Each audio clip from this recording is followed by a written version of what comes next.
think he's gonna live? Who? Anyone. One is light, one is dark. കടൽ തീരത്ത് ഓരോരുത്തരും അവരവരുടേതായ ഓരോ ജോലികളിൽ ഏർപ്പെട്ടിരിക്കുമ്പോൾ ജാക്ക് ഗുരുതരാവസ്ഥയിൽ കിടക്കുന്ന ആളോട് സംസാരിക്കുകയാണ്. ഓരോ തവണയും ബോധം വരുന്ന അയാൾ അവളെവിടെ അവളെ വിശ്വസിക്കരുത് എന്ന് ജാക്കിനോട് അറിയിക്കുമ്പോൾ അയാൾ ആരെയാണ് തേടുന്നത് എന്ന് അന്വേഷിക്കുകയാണ് ജാക്ക്. എന്നാൽ അയാൾ അത് പറയും മുൻപ് ഓരോ തവണയും ബോധം കെടുകയാണ്. ഒടുവിൽ എൻ്റെ കൈവിലങ്ങുകൾ എവിടെ എന്ന് ചോദിക്കുന്ന അയാൾ തൻ്റെ ജാക്കറ്റിന്റെ പോക്കറ്റിൽ നോക്കാൻ ജാക്കിനോട് പറയുകയാണ്. അങ്ങനെ ആ പോക്കറ്റിൽ നിന്നും കേറ്റിനെ ഒരു പിടികിട്ടാപ്പുള്ളിയായി പ്രഖ്യാപിച്ച് അവളുടെ ഫോട്ടോ പതിച്ച ലുക്കൌട്ട് നോട്ടീസ് ജാക്ക് കണ്ടെത്തുകയാണ്. മറുവശത്ത് കാട്ടിലേക്ക് പോയവർ നേരം ഇരുട്ടായതിനെ തുടർന്ന് അന്നിനി തിരികെ കടൽ തീരത്തിലേക്ക് ആ കാട്ടിലൂടെ സഞ്ചരിക്കുന്നത് അപകടമാണെന്നതിനാൽ എല്ലാവരോടും അവിടെ തന്നെ കൂടാം എന്ന് പറയുകയാണ് സയ്യിദ്. എന്നാൽ അതിനെയും എതിർക്കുന്ന വഴക്കാളിയായ യുവാവിനോട് നോക്ക് സോയർ, സയ്യിദ് പറയുന്നത് ശരിയാണ് എന്ന് അപ്പോഴേക്കും ആ യുവാവിനെ പരിചയപ്പെട്ട കേറ്റ് അവനോട് പറയുകയാണ്. അങ്ങനെ ആ രാത്രി ഒരുമിച്ചിരുന്ന് സംസാരിക്കുന്ന അവരെല്ലാം തങ്ങൾ പുറപ്പെട്ട സ്ഥലത്ത് നിന്ന് പോകേണ്ടിയിരുന്ന സ്ഥലത്തേക്ക് എത്തുന്നതിന് മുൻപ് കൊടുങ്കാറ്റ് ആഞ്ഞടിച്ചതിനെ തുടർന്ന് പൈലറ്റ് വിമാനം ഗതിതിരിച്ചു വിട്ടത് സംസാരിക്കുമ്പോൾ, എന്നാൽ അതിനിടയിൽ അവർ ഈ അജ്ഞാതമായ ദ്വീപിൽ എത്തിപ്പെട്ടതിനെ കുറിച്ച് നിരാശയോടെ സംസാരിക്കുകയാണ് സയ്യിദ്. അയാളോട് സാറ്റലൈറ്റ് ചിത്രങ്ങൾ ഉപയോഗിച്ച് അവരെ കണ്ടുപിടിക്കാൻ സാധിക്കില്ലേ എന്ന് ചോദിക്കുകയാണ് ചാർലി. എന്നാൽ അതിന് സാറ്റലൈറ്റ് മാനദണ്ഡങ്ങൾ അനുസരിച്ച് പാലിക്കേണ്ട ചിലതുണ്ടെന്നും അതിനാൽ അവരുടെ കാര്യത്തിൽ ആ പ്രതീക്ഷയും വേണ്ടെന്നും ചാർലിയോട് സയ്യിദ് പറയുമ്പോൾ, ഫുൾ നെഗറ്റീവ് പറയാതെ അങ്ങനെയാണെങ്കിൽ ആ ഫ്രഞ്ച് ലേഡി അയച്ച സന്ദേശത്തെക്കുറിച്ചും അതിന്റെ ഉറവിടം കണ്ടെത്താം എന്നതിനെ പറ്റിയും സംസാരിക്കാമെന്ന് പറയുകയാണ് സോയർ. പക്ഷേ അത് 16 വർഷങ്ങൾ മുൻപ് നടന്നതല്ലേ എന്ന് കേറ്റ് അയാൾക്ക് വ്യക്തമാക്കി കൊടുക്കുകയാണ്. അങ്ങനെ എല്ലാവരും തങ്ങൾ എവിടെയാണെന്നോ എങ്ങനെയുള്ള പ്രദേശമാണെന്നോ അറിയാത്ത ഏതോ ഒരു നരകം പോലെ നിഗൂഢമായ ദ്വീപിലാണ് ഇപ്പോൾ ഉള്ളത് എന്ന് മനസ്സിലാക്കി നിരാശയോടെ ഇരിക്കുകയാണ്. അതിനിടയിൽ നമ്മൾ കണ്ടതിനെ കുറിച്ച് മറ്റുള്ളവരോട് പറയണ്ടേ എന്ന് ബൂൺ ചോദിക്കുമ്പോൾ, നമ്മൾ അറിഞ്ഞതിനെ കുറിച്ച് കൃത്യതയില്ലാത്തതിനാൽ ആരോടും ഒന്നും പറയണ്ട. ഒരു മനുഷ്യന്റെ പ്രതീക്ഷയാണ് ഏറ്റവും വലുത്, ആ പ്രതീക്ഷ നശിപ്പിക്കരുത് എന്ന് സയ്യിദ് പറയുമ്പോൾ മറ്റുള്ളവരും അതിനെ അനുകൂലിക്കുകയാണ്. മറുവശത്ത് ഗുരുതരാവസ്ഥയിൽ കിടക്കുന്ന പോലീസ് ഉദ്യോഗസ്ഥനെ പരിചരിക്കുന്ന ജാക്കിനെ തേടി വരുന്ന ഹേർലി പരിക്ക് പറ്റിയ അയാളുടെ നില കൂടുതൽ വഷളായി ശരീരം പഴുക്കാൻ തുടങ്ങിയതായും അങ്ങനെയാണെങ്കിൽ അയാൾക്ക് എന്ത് സംഭവിക്കും എന്ന് ചോദിക്കുകയാണ്. എങ്കിൽ അയാളുടെ ആന്തരിക അവയവങ്ങൾ ഓരോന്നായി പ്രവർത്തനരഹിതമായി അയാൾ മരണത്തിന് കീഴടങ്ങും എന്ന് പറയുകയാണ് ജാക്ക്. അതിനിടയിൽ അവിടെയിരുന്ന കേറ്റിനെ പിടികിട്ടാപ്പുള്ളിയായി പ്രഖ്യാപിച്ചുകൊണ്ടുള്ള നോട്ടീസ് അബദ്ധത്തിൽ ഹേർലി കാണുകയാണ്. അയാളിൽ നിന്ന് നോട്ടീസ് തിരികെ വാങ്ങുന്ന ജാക്കിനോട് അവൾ എന്തു കുറ്റമായിരിക്കും ചെയ്തിട്ടുണ്ടാവുക എന്ന് ഹേർലി ചോദിക്കുമ്പോൾ, നമുക്കത് അറിയേണ്ടതില്ല എന്ന് ജാക്ക് പറയുകയാണ്. എന്നാൽ അവളെ കണ്ടാൽ തന്നെ ഒരു ഭയങ്കരിയായി തോന്നുന്നു എന്ന് ഹേർലി പറയുമ്പോൾ, അങ്ങനെയുള്ള സംസാരം വേണ്ട എന്ന രീതിയിൽ അയാളെ രൂക്ഷമായി നോക്കുകയാണ് ജാക്ക്. ആ രാത്രി കാടിനുള്ളിൽ എല്ലാവരും ഉറങ്ങിക്കിടക്കുമ്പോൾ അവിടെ കാവൽ നിൽക്കുന്ന ബൂൺ സോയറിൽ നിന്ന് ഗണ്ണും സയ്യിദിൽ നിന്ന് ബുള്ളറ്റും അടിച്ചു മാറ്റി കൈവശം വെച്ച് നിൽക്കുമ്പോഴേക്കും എല്ലാവരും ഉണർന്ന് അതിന്റെ പേരിൽ അങ്ങോട്ടും ഇങ്ങോട്ടും സംസാരം നടക്കുകയാണ്. ആര് തോക്ക് കൈവശം വെക്കണം എന്നതിനെ ചൊല്ലി സംസാരം നടക്കുമ്പോൾ ഷനോൺ തോക്ക് കേറ്റിന്റെ കയ്യിൽ കൊടുക്കാം എന്ന അഭിപ്രായം പറയുകയും എല്ലാവരും അത് ശരിവെക്കുകയുമാണ്. അങ്ങനെ കള്ളന്റെ കയ്യിൽ തന്നെ താക്കോൽ ഏൽപ്പിച്ചു എന്ന വിധത്തിൽ കൊടും കുറ്റവാളിയായി പ്രഖ്യാപിക്കപ്പെട്ട കേറ്റിനെ കുറിച്ചുള്ള സത്യം അറിയാതെ അവർ തോക്ക് കേറ്റിനെ ഏൽപ്പിക്കുമ്പോൾ അത് ഏറ്റുവാങ്ങുന്ന കേറ്റ് വീണ്ടും അവളുടെ ഫ്ലാഷ് ബാക്കിലേക്ക് പോവുകയാണ്. ഒരു കാലിത്തൊഴുത്തിൽ കിടന്നുറങ്ങുന്ന കേറ്റിനെ ആ തൊഴുത്തിന്റെ ഓണറായ വൃദ്ധൻ വിളിച്ചുണർത്തുകയാണ്. അവൾ അയാളോട് അടുത്തുള്ള നഗരത്തിൽ നിന്നും എത്തിയതാണ് എന്ന് പറയുമ്പോൾ ആ പ്രദേശത്ത് നിന്ന് 15 കിലോമീറ്റർ അകലെയാണ് നഗരം എന്നത് അയാൾ അവളെ ഓർമ്മിപ്പിക്കുകയാണ്. ആ മനുഷ്യൻ അവളോട് പേര് ചോദിക്കുമ്പോൾ ആനി എന്ന് മറ്റൊരു പേര് പറയുന്ന കേറ്റിനോട് ആവർത്തൻ സൗമ്യമായി ഇടപെടുകയും അവളെ ഭക്ഷണം കഴിക്കാൻ അയാളുടെ വീട്ടിലേക്ക് ക്ഷണിക്കുകയുമാണ്. അങ്ങനെ ഭക്ഷണം കഴിക്കുന്നതിനിടയിൽ കനേഡിയനായ അവൾ തന്റെ കോളേജ് പഠനം പൂർത്തിയാക്കി ലോക സഞ്ചാരത്തിന് ഇറങ്ങിയതാണെന്നും എന്നാൽ കയ്യിലെ പണം തീർന്നതിനാൽ ഇപ്രകാരം ഇനി നടന്ന് ഓസ്ട്രേലിയയിലെ മെൽബണിലേക്ക് പോകാം എന്ന് തീരുമാനിക്കുകയുമായിരുന്നു എന്നും അതിനിടയിൽ കഴിഞ്ഞ രാത്രി ക്ഷീണം കാരണം അടുത്ത് കണ്ട അയാളുടെ ഈ കന്നുകാലി ഫാമിൽ കയറി കിടന്ന് ഉറങ്ങിപ്പോയി എന്നും പറയുമ്പോൾ, അവിടെ നിന്ന് 100 കിലോമീറ്ററോളം ദൂരമുണ്ട് മെൽബണിലേക്ക് എന്ന് അവളോട് പറയുകയാണ് ആ വൃദ്ധൻ.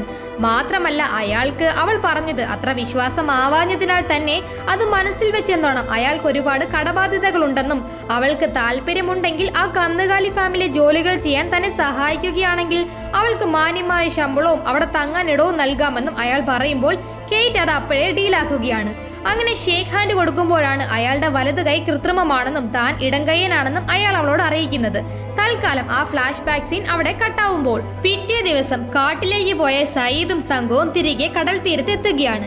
അവരെ കണ്ട് അവർക്ക് ചുറ്റും കൂടി നിൽക്കുന്ന അവിടെയുള്ള മറ്റുള്ളവരോട് തങ്ങൾക്ക് റേഡിയോ സിഗ്നൽ ലഭിച്ചില്ല എന്ന് കള്ളം പറയുന്ന അവർ, എന്നാൽ അതുകൊണ്ട് ആരും നിരാശപ്പെടേണ്ടെന്നും അവിടെയുള്ള ലാപ്ടോപ്പ്, മൊബൈൽ പോലുള്ള ഇലക്ട്രോണിക് ഉപകരണങ്ങളിൽ നിന്നും അവർക്ക് പുറം ലോകവുമായി ബന്ധപ്പെടാൻ താൻ എന്തെങ്കിലും വഴി കണ്ടെത്താമെന്നും അതിനാൽ അത്തരം ഉപകരണങ്ങൾ എല്ലാവരും തകർന്ന വിമാനത്തിൽ നിന്ന് എവിടെയെങ്കിലും ഉണ്ടോ എന്ന് കണ്ടെത്താൻ ശ്രമിക്കാനും അതുവരേക്കും റെസ്ക്യൂ ടീം വരുന്നത് വരെ അവിടെയുള്ള ഭക്ഷണം, മഴ പെയ്യുമ്പോൾ കുടിക്കാനുള്ള ശുദ്ധജലം എന്നിവ ശേഖരിച്ച് ഉപയോഗിക്കണമെന്നും ഓരോ ജോലികളും ചെയ്യാൻ ഗ്രൂപ്പുകളായി തിരിഞ്ഞ് ഓരോ ഗ്രൂപ്പിനും ഓരോ നേതാവ് ഉണ്ടായിരിക്കണമെന്നും വിവരിക്കുകയാണ് സയ്യിദ്. അപ്പോഴേക്കും അങ്ങോട്ടേക്ക് വരുന്ന ജാക്കിനെ കണ്ട് അയാൾക്കരികിലേക്ക് പോകുന്ന കേറ്റിനെ സംശയത്തോടെ തിരിഞ്ഞു നോക്കുകയാണ് ഹേർലി.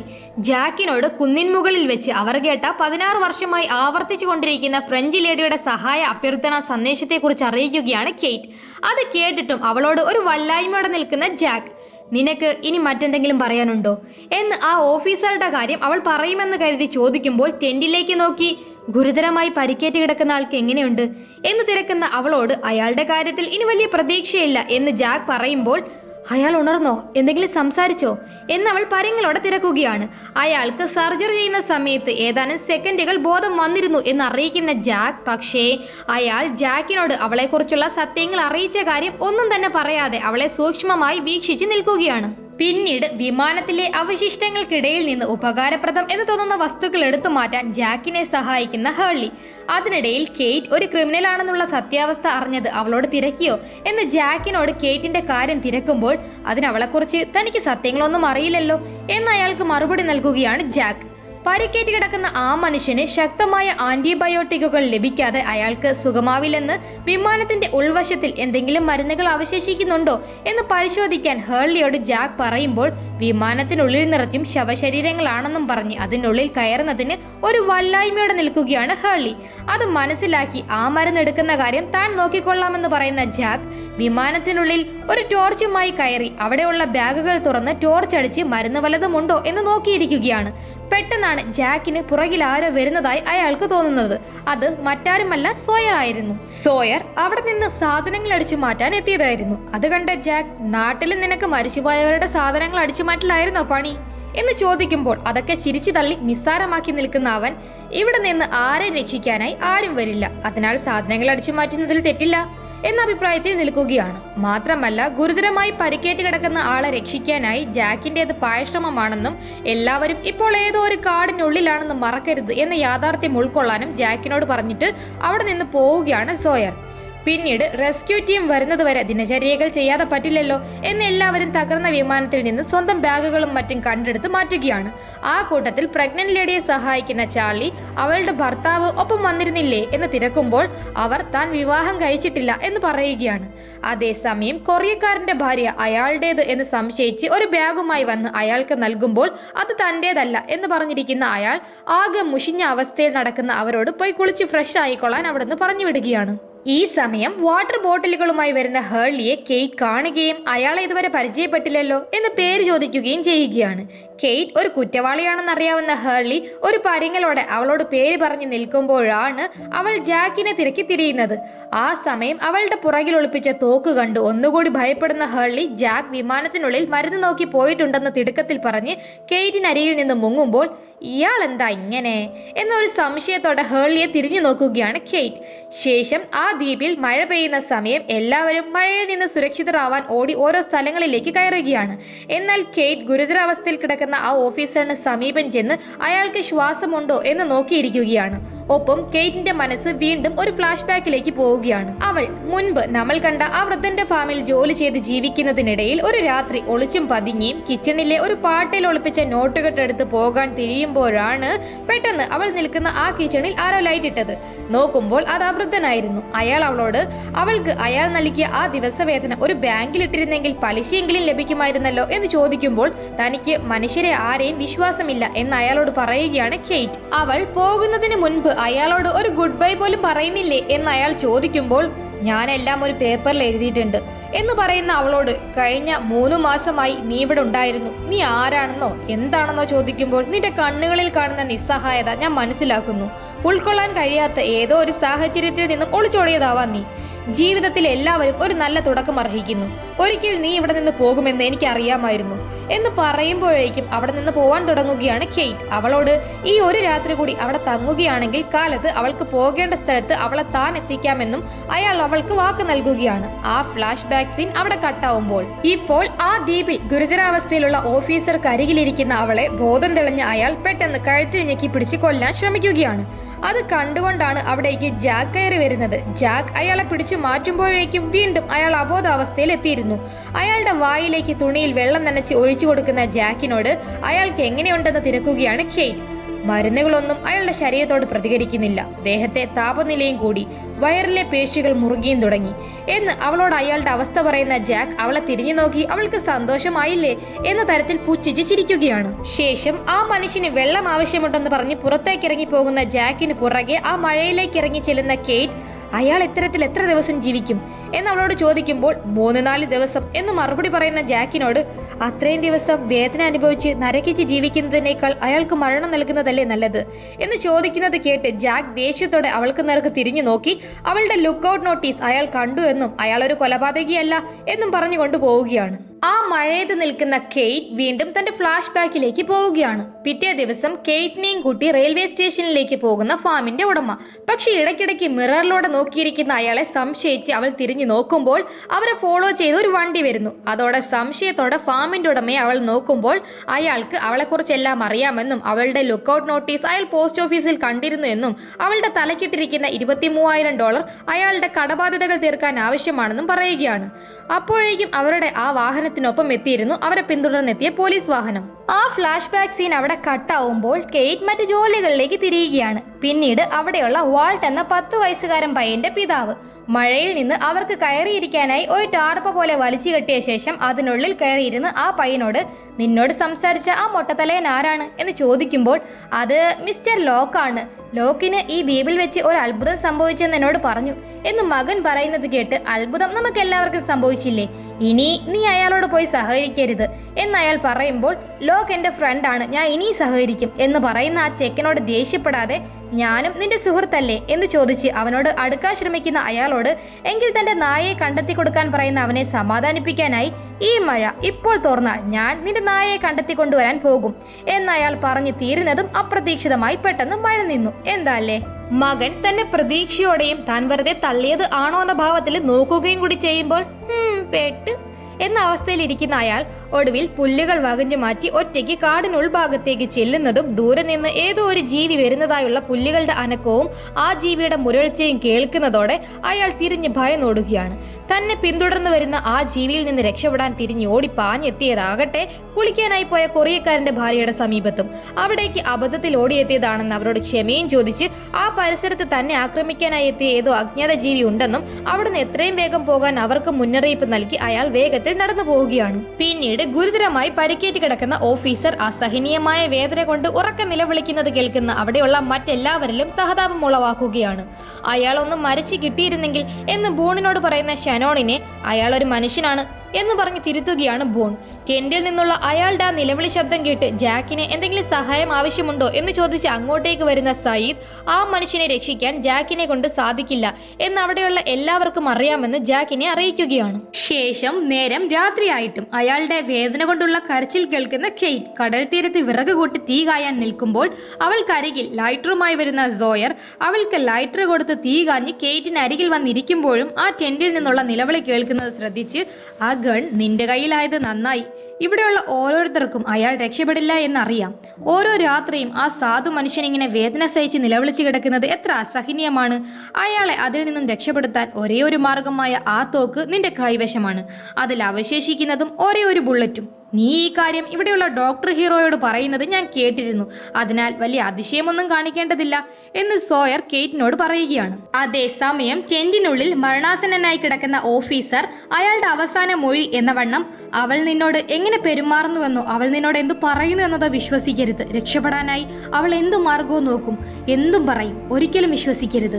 എനിക്ക് അവളോട് ഒറ്റയ്ക്ക് സംസാരിക്കണം എന്ന് പറയുമ്പോൾ അയാളോട് വിശ്രമിക്കാൻ പറയുന്ന ജാക്കിനോട് നിന്നെയും അവൾ സ്വാധീനിച്ചു അല്ലേ അല്ലേ എന്ന് ദയനീയമായി ചോദിക്കുകയാണ് ആ മനുഷ്യൻ. ശേഷം കെയ്റ്റ് ആ ടെന്റിന് മുൻപിൽ വന്ന് നിൽക്കുകയാണ്. ഒപ്പം വീണ്ടും അവൾ തന്റെ ഫ്ലാഷ് ബാക്കിലേക്ക് പോവുകയാണ്.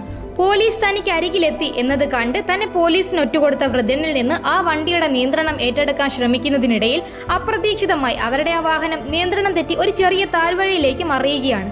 അതോടെ ആ വൃദ്ധന്റെ ബോധവും നഷ്ടമായി. കാർ തീ പടർന്നു പിടിക്കാനും തുടങ്ങി. ഇത്രയും ദിവസം തനിക്ക് കിടപ്പാടവും ആഹാരവും നൽകിയ ആ വൃദ്ധനെ ആ അവസ്ഥയിൽ അവിടെ ഉപേക്ഷിക്കാതെ അയാളെ അവിടെ നിന്ന് റോഡരികിലേക്ക് വലിച്ചു കയറ്റി കൊണ്ടുവരികയാണ് കെയ്റ്റ്. അതിനിടയിൽ അയാളുടെ കൃത്രിമ കൈ ഊരിപ്പോവുകയും ചെയ്തു. ഒരു വിധത്തിൽ അയാളെ മുകളിൽ ആളനക്കമുള്ള റോഡരികിൽ എത്തിച്ചു നിൽക്കുന്ന അവളുടെ തലയ്ക്ക് നേർക്ക് ഒരു ഗണ്ണും ചൂണ്ടി നിൽക്കുകയാണ് ഇപ്പോൾ ഗുരുതരമായി പരിക്കേറ്റ് കിടക്കുന്ന ഈ പോലീസ് ഉദ്യോഗസ്ഥൻ. വീണ്ടും ആ ഫ്ലാഷ് ബാക്കിൽ നിന്ന് പുറത്തു വന്ന കെയ്റ്റ് അയാൾക്കരികിൽ നിൽക്കുകയാണ്. വിമാനം അപകടത്തിൽപ്പെടുന്നതിന് മുൻപ് തന്നോട് എന്ത് സഹായമാണ് കെയ്റ്റ് ആവശ്യപ്പെട്ടതെന്ന് ആ പോലീസുകാരന് അറിയണമായിരുന്നു. അത് അയാൾ അവളോട് ചോദിക്കുമ്പോൾ ആ ഫാമിന്റെ ഉടമസ്ഥന് അയാൾക്ക് അർഹതപ്പെട്ട $23,000 ലഭിക്കും എന്ന് ഉറപ്പുവരുത്തണം എന്നതായിരുന്നു. എന്നവൾ പറയുന്നതും അവളെ അത്ഭുതത്തോടെ നോക്കി, നിന്നെ ഒറ്റുകൊടുത്തവനോ എന്നയാൾ ചോദിക്കുമ്പോൾ ആ മനുഷ്യന് ഒരുപാട് കടബാധ്യതകൾ ഉണ്ടായിരുന്നു എന്ന് അയാളെ ന്യായീകരിക്കുകയാണ് കെയ്റ്റ്. അന്ന് കെയ്റ്റ് അയാളെ രക്ഷിക്കാൻ ശ്രമിച്ചില്ലായിരുന്നെങ്കിൽ അവൾക്ക് രക്ഷപ്പെടാമായിരുന്നു എന്ന് പറഞ്ഞു കിടക്കുന്ന ആ മനുഷ്യൻ താൻ മരിക്കാൻ പോവുകയാണല്ലേ എന്നുകൂടി കെയ്റ്റിനോട് ചോദിക്കുമ്പോൾ മടിയോടാണെങ്കിലും അതെ എന്ന അർത്ഥത്തിലിരിക്കുകയാണ് അവൾ. അയാളെ ആ വേദനയിൽ നിന്ന് രക്ഷിക്കാൻ അയാൾ അവളോട് ആവശ്യപ്പെടുമ്പോൾ നിശബ്ദയാവുകയാണ് കെയ്റ്റ്. ഈ സമയം ആ ടെന്റിന് പുറത്തു നിൽക്കുന്ന ജാക്കിനരികിലേക്ക് ഹേർലി വരികയും അയാൾ കെയ്റ്റിനെ തിരക്കുകയും ചെയ്യുമ്പോൾ അവൾ ടെന്റിനുള്ളിലുണ്ടെന്ന് പറയുന്ന ജാക്കിനോട് അവളെ അവിടെ ഒറ്റയ്ക്ക് വിട്ടു വന്നത് അബദ്ധമായെന്നും അവളുടെ പക്കൽ ഒരു തോക്കുണ്ടെന്നും ഹേർലി അറിയിക്കുന്നതും വെപ്രാളത്തോടെ ടെന്റിലേക്ക് ഓടിപ്പോവുകയാണ് ജാക്ക്.